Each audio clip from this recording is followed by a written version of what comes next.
波音747被称为巨无霸客机，拥有空中女王的美誉。美国波音公司自1966年接收第一笔747订单，至2016年，半个世纪以来，一共交付了1500余架747巨无霸客机。6层楼高机身，最高载客量达500余人，不仅是同时期最大的民航用机，更是连续37年最高载客纪录保持者。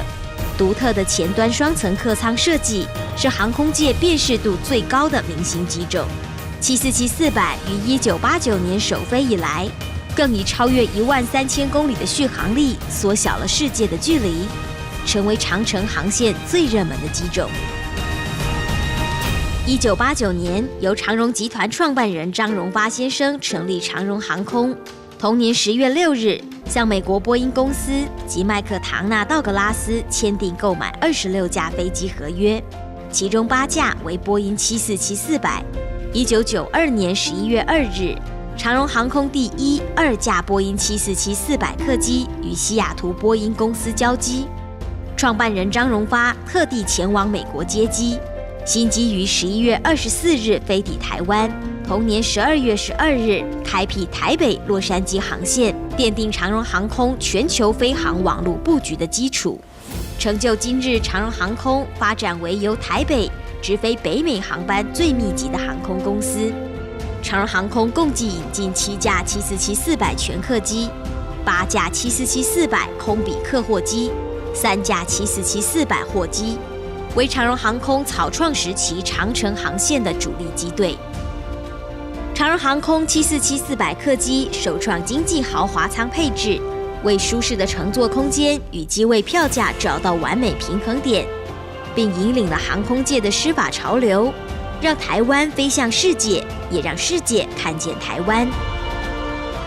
长荣航空波音747-400机队不仅造就便利的国际交通航线，更担纲过元首出访专机，肩负大熊猫团团与圆圆、澳洲无尾熊、日本丹顶鹤等保育动物来台的重责，也运送过湄洲妈祖金身及世界级艺术珍品，促进国际文化交流。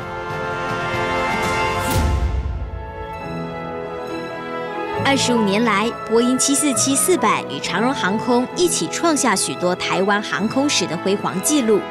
继2015年747-400空比客货机退役后，747-400客机如今也完成了时代使命。2017年8月21日，在旅客及广大航空迷共同见证下，飞航香港、台北 BR892班次，完成最后一次飞行任务。2017年8月24日，长荣航空为波音747-400客机举办盛大的退役仪式。